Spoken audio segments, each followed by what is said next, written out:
Imagine if Rudo had made one different choice after everything that happened in Chapter 1. Instead of listening to Regto's final wish to change the world, what if he decided the world wasn't worth saving anymore? Honestly, it wouldn't even feel out of character at first. This kid was treated like garbage his entire life just because he was born a tribesfolk.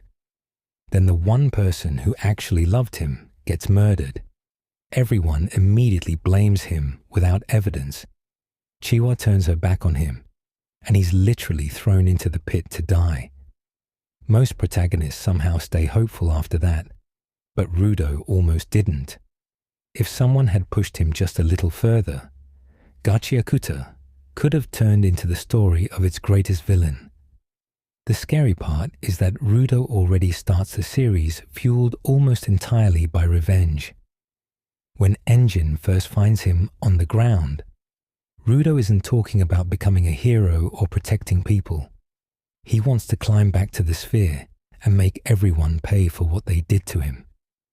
The only reason that anger doesn't completely consume him is because Engine and the cleaners slowly give him people worth fighting alongside instead of fighting against.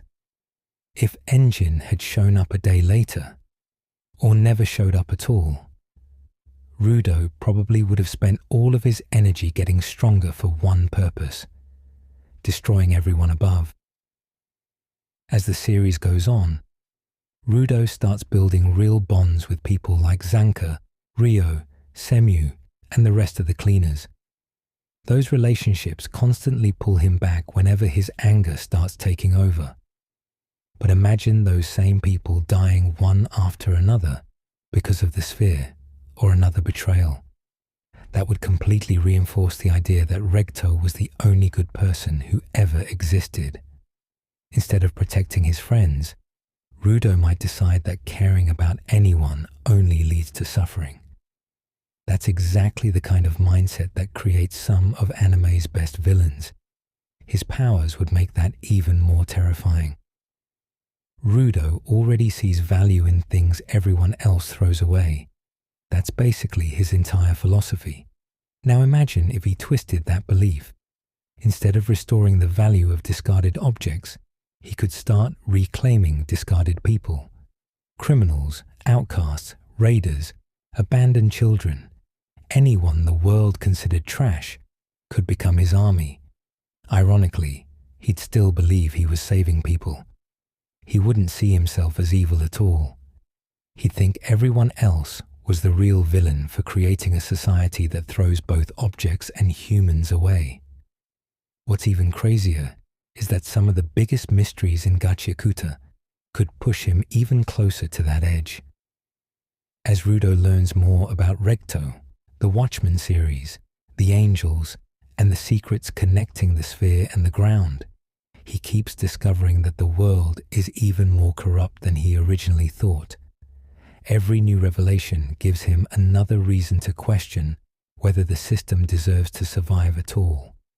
If enough of those truths stack together, you could easily imagine Rudo deciding the only solution is to tear the entire thing down instead of fixing it. The saddest part is that the cleaners would probably become the final obstacle standing in his way. Engine would almost definitely refuse to give up on Rudo, even after everyone else labeled him beyond saving. Zanka would probably insist on settling things in a straight-up fight. Ryo would never forgive him for hurting innocent people. And Semu would probably understand better than anyone how much pain led him there, which would make fighting him even more heartbreaking. Instead of defeating some monster created by the world, they'd be forced to fight the very person they spent so long trying to save. That's why I think a villain version of Rudo would actually be one of the strongest what-if stories Gachiakuta could ever tell. He doesn't need a completely different personality for it to happen. He'd still hate injustice. He'd still value discarded things. He'd still love Regto. The only difference is that instead of believing the world can change, he'd decide the world deserves to be destroyed. That's what makes the idea so interesting, because the line between hero and villain for Rudo has always been a lot thinner than most fans probably realize. One thing people sometimes forget is just how dangerous Rudo becomes every single arc. Early on, he's barely figuring out how to use his Giva abilities without hurting himself. Then little by little, every major fight forces him to adapt. Whether he's fighting monsters from the ground, going head-to-head with powerful enemies, or surviving encounters with the raiders, Rudo keeps growing because he's constantly pushed into situations where failure means death. A villain version of him would have all of that experience, just without the moral limits that normally hold him back. The raiders would probably be one of the first groups to notice something had changed. At first they might think, perfect, we can use this guy. But Rudo has never been the type to follow someone else's orders. Even if they tried recruiting him, I could easily see him turning on them the moment they got in his way. Eventually, he'd become something even worse than the raiders, a completely independent force that neither side could control. I also think Jabba would absolutely love fighting a villain Rudo.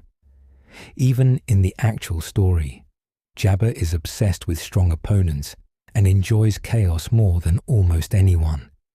If Rudo completely embraced his darker side, Jabba would probably see him as the most entertaining person alive.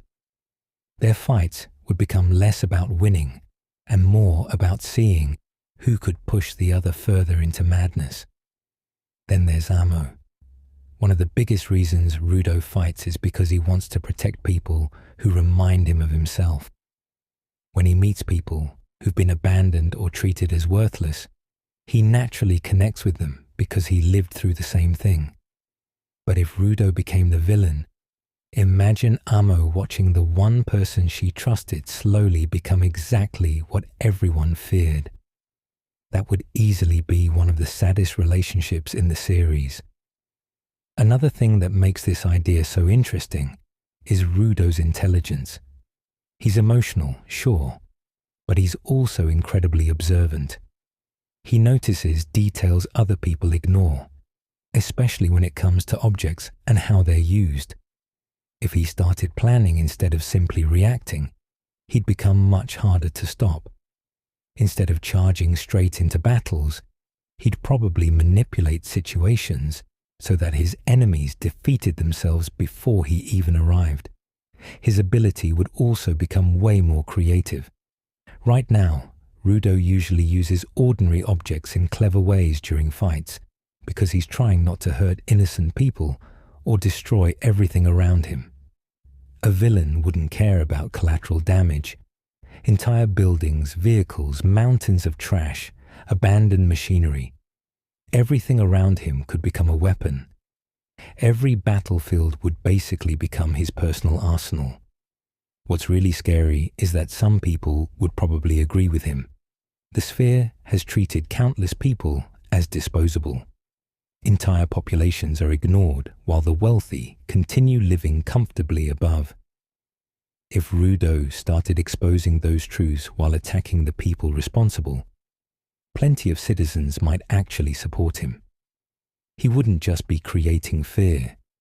He'd be creating followers who genuinely believed he was the only one willing to fix the world. That creates a much bigger problem for the cleaners. They're used to defeating monsters and dangerous Givers. But how do you stop someone who's become a symbol? Even if Engine managed to beat Rudo in a fight, that wouldn't erase the message he'd already spread. People who had been abandoned for years would still believe Rudo understood them better than anyone else. I also think Regto's memory would play a huge role throughout all of this. Rudo constantly thinks back to the lessons Regto taught him about valuing discarded things. In this alternate story, Rudo would probably convince himself that he was honoring Regto's beliefs, even while completely twisting what Regto actually wanted. That's usually how tragic villains work. They don't think they've abandoned the person they loved. They think they're finally fulfilling that person's dream. Eventually, you'd reach a point where almost every major character has to choose a side. Some would refuse to believe Rudo is beyond saving. Others would decide that too many innocent people have already died. Those disagreements alone could create some incredible tension inside the cleaners, because not everyone would agree on whether Rudo should be rescued or eliminated. The final confrontation would almost have to circle back to the pit, where everything started. Imagine Rudo finally reaching the sphere again after all this time, only this time he's not returning as the scared kid everyone threw away. He's returning as someone powerful enough to make the entire upper world tremble. The same people who laughed while throwing him into the abyss would suddenly be terrified that he actually survived. And then you'd have the emotional question, does Rudo actually win? Maybe he destroys the corrupt system, but realizes too late that revenge didn't make him feel any better. Maybe Engine sacrifices himself to remind Rudo of who he used to be. Or maybe Recto left behind one final message that forces Rudo to confront how far he's drifted from the values that originally inspired him. That kind of ending would hit way harder than simply defeating him in a fight. That's why I love this what if so much. It doesn't require changing Rudo into a completely different person. Every step toward becoming a villain already exists inside the story. The betrayal, the anger, the desire for revenge, the hatred of injustice, and the strength to challenge an entire world. The only thing that changes is one decision. Instead of choosing hope after everything he's been through, Rudo chooses vengeance. And suddenly, the hero of Gachiakuta becomes its greatest threat.